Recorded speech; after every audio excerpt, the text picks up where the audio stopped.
कुछ मिली भगत से हो रहा है। टीएनसीपी एक तरह से मतलब क्या नाम है, गलत मामले में, गलत लैंड के मामले में किसी प्रकार की कोई भी अनुमति दे देता है। नमस्कार, मैं हूं संजय शर्मा और आप देख रहे हैं उंगली.इन। आज हम बात करेंगे ऐसे कॉलोनाइजरों की जो कि शहर में अवैध कॉलोनियों का जाल बिछा चुके हैं।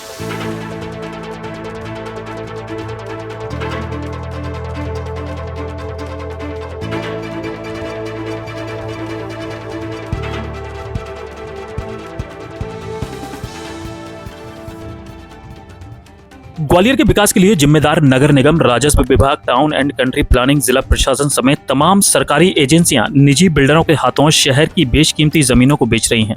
यही नहीं, नगर निगम द्वारा आम जनता के पैसे से निजी टाउनशिप के लिए पक्की सड़क भी बनाई जा रही है। ताजा मामला ग्वालियर के पौष इलाके सिटी सेंटर का है, जहां कॉलोनी का निर्माण होने से कई वर्षों पूर्व नगर निगम द्वारा शासकीय पहाड़ी को काटकर पक्की सड़क का निर्माण कर दिया गया। आम जनता के पैसे की बर्बादी के लिए जिम्मेदार अधिकारी अपनी जेब में भरने के लिए कॉलोनाइजरों से किस तरह सांठगांठ करते हैं, ये इसका सबूत है कि रेरा की अनुमति निरस्त होने के बाद भी मैपल पार्क नामक इस कॉलोनी में लगातार रजिस्ट्री हो रही है। सीधे तौर पर यह आम आदमी के घर के सपने के साथ खिलवाड़ है, लेकिन यह कार्रवाई करने की हिम्मत ना तो नगर निगम में है और ना ही जिला प्रशासन में, क्योंकि यह कॉलोनी ग्वालियर के टाउन एंड कंट्री प्लानिंग के सेवानिवृत्त संयुक्त संचालक वीके शर्मा के सुपुत्र आकाश शर्मा की है। यही नहीं, संयुक्त संचालक रहते हुए वीके शर्मा ने अपने ही पुत्र की कॉलोनी को टाउन एंड कंट्री प्लानिंग के जरिए अनुमति दे दी। भूमाफियाओं और प्रशासनिक अधिकारियों का गठजोड़ अपनी जेबें भरने के लिए किस हद तक जा सकता है, इसका यह सीधा उदाहरण है। ये हम नहीं कह रहे, ये तस्वीरें बयान कर रही हैं कि किस तरह से शासकीय जमीनों को बेचकर अधिकारी माल बटोर रहे हैं।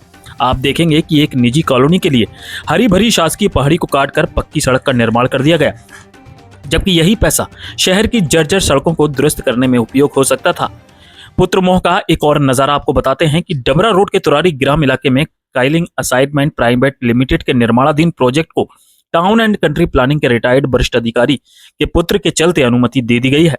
यहां भी रिटायर्ड संयुक्त संचालक वी के आकाश शर्मा की कंपनी को सार्वजनिक और अर्ध सार्वजनिक निर्माण कर रिहायशी निर्माण करने की अनुमति दे दी गई है, जबकि यहां केवल इलेक्ट्रॉनिक सेक्टर और गैर प्रदूषणकारी गतिविधियां ही संचालित हो सकती हैं।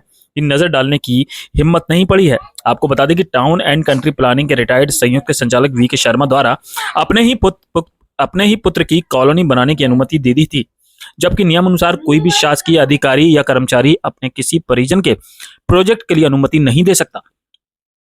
साहब की आंखों के तारे सुपुत्र का एक मामला और है।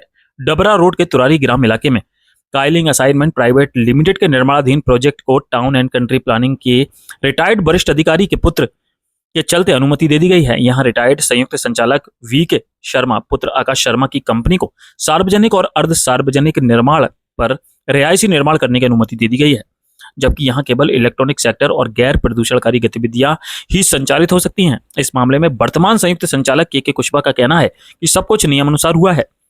एडवोकेट एवं सोशल एक्टिविस्ट संकेत साहू आकाश शर्मा और उनके पिता वी के शर्मा पर सवाल खड़े करते हुए कहते हैं कि अपने रसूख के दम पर इस तरह की अनियमितताएं करते हुए अपनी जेबें भर रहे हैं।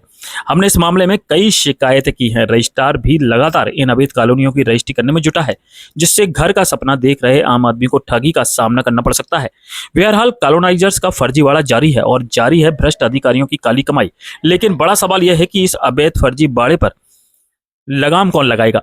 वहीं एसडीएम से हमने इसकी जानकारी ली तो मामला अनजान बनते हुए उनका कहना था कि आपके द्वारा मामले की जानकारी दी गई है, मैं जांच कराकर कार्रवाई करूंगा। अब कार्रवाई होती है, आपको बता दें कि ये भी मैनेज होगा। शहर में इस समय 2000 से ज्यादा अवैध कॉलोनी है और इस वक्त हम खड़े हुए हैं मेपल पार्क पर, जिसकी रेरा की अनुमति निरस्त हो चुकी है।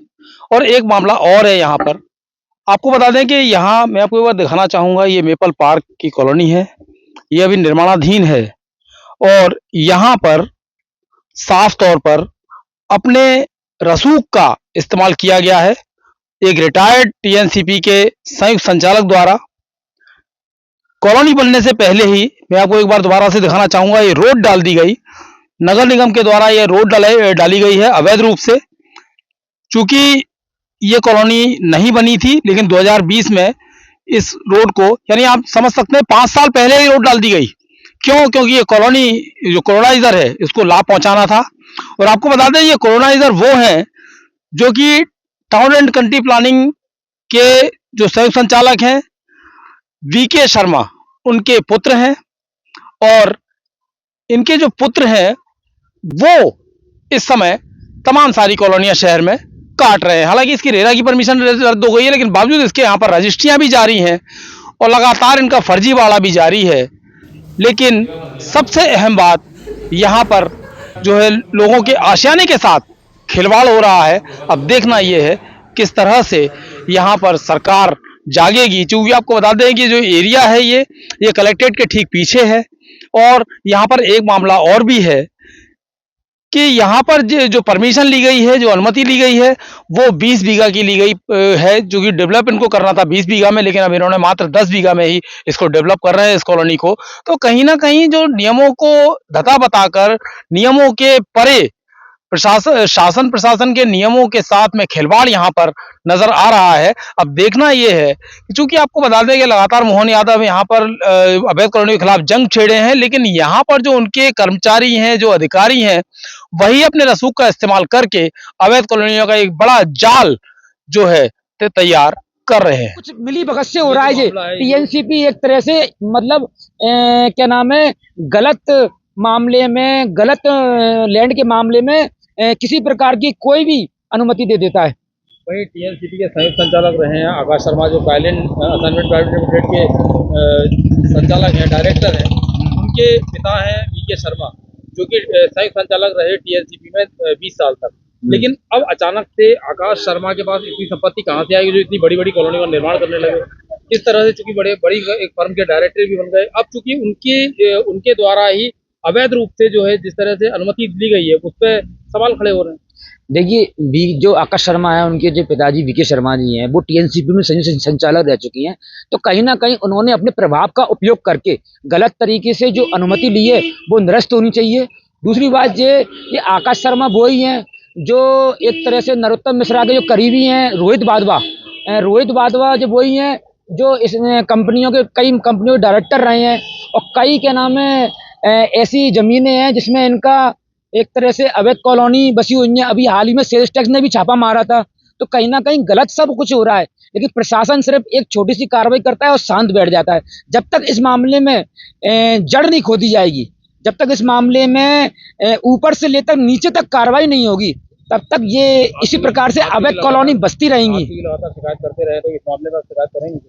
नहीं, मैं स्वयं शिकायत करूंगा। और इस मामले में इस चीज की भी जांच होनी चाहिए कि आकाश शर्मा के पास इतना पैसा एकदम आया कहां से। अवैध कॉलोनी जो अर्जित कर रहा है, शासन ने अवैध कॉलोनी शो कर दी, उसके बावजूद भी ये इतना पैसा अवैध कॉलोनी बनाने के लिए आया कहां से, और जो अनुमति दी गई है ये किन के द्वारा दी गई और किन दस्तावेजों को अनदेखा करते हुए दी गई, और किन अधिकारियों ने अपने पदीय कर्तव्यों का उल्लंघन करके, भ्रष्टाचार करके आकाश शर्मा को फायदा पहुंचाया, सिर्फ इसलिए क्योंकि उनके जो पिताजी हैं वीके शर्मा जी वहाँ डिप्टी डायरेक्टर रहे हैं। तो मैं इस मामले में विस्तृत शिकायत करूंगा और जांच की मांग करूंगा, और इस चीज की भी मांग करूंगा कि इस मामले में आय से संपत्ति के नजरिए से जांच की जाए। ग्वालियर अंचल में अवैध कॉलोनियों का जो है भरमार है, लेकिन बावजूद उसके प्रशासन नहीं देख रहा है। वहीं आपको बता दें कि यहाँ पर एक काइलिन असाइनमेंट प्राइवेट लिमिटेड करके है, उसने जो सार्वजनिक और असार्वजनिक भूमि थी उसको उस पर कॉलोनी काट रही है, रिहायशी कॉलोनी काट रहे हैं। वहीं एक मेपल पार्क है, उसकी भी परमिशन जो है रद्द कर दी है रेरा द्वारा। तो किस तरह देखते हैं, चूंकि लगातार इस तरह के भूमाफिया कृत्य कर रहे हैं, लेकिन प्रशासन का ध्यान नहीं है इस पर। देखिए, जो मेपल पार्क है और जो काइलिन जो इंडस्ट्री है, उस मामले में जो आकाश शर्मा है, उन्होंने जो टीएनसीपी से जो अनुमति ली है वो नियम विरुद्ध है, और रेरा की भी जो परमिशन है वो निरस्त हो चुकी है। और मध्य प्रदेश शासन ने है ना अवैध कॉलोनी घोषित कर दी है। उसके बावजूद भी शासन का एक डिपार्टमेंट होता है जिसे कहते हैं रजिस्ट्रार ऑफिस, पंजीयक विभाग उसकी धड़ल्ले से रजिस्ट्री कर रहा है।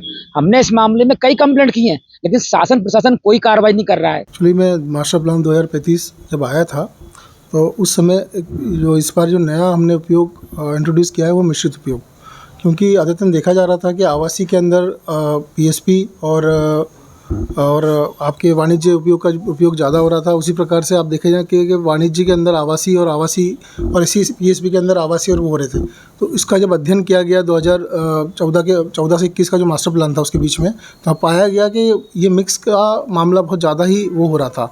तो मास्टर प्लान जो 2035 बनाया है उसमें पेज नंबर 145 हम देखेंगे सार्वजनिक अर्ध सार्वजनिक के अंदर मिश्रित उपयोग जो है ओपन किया गया है।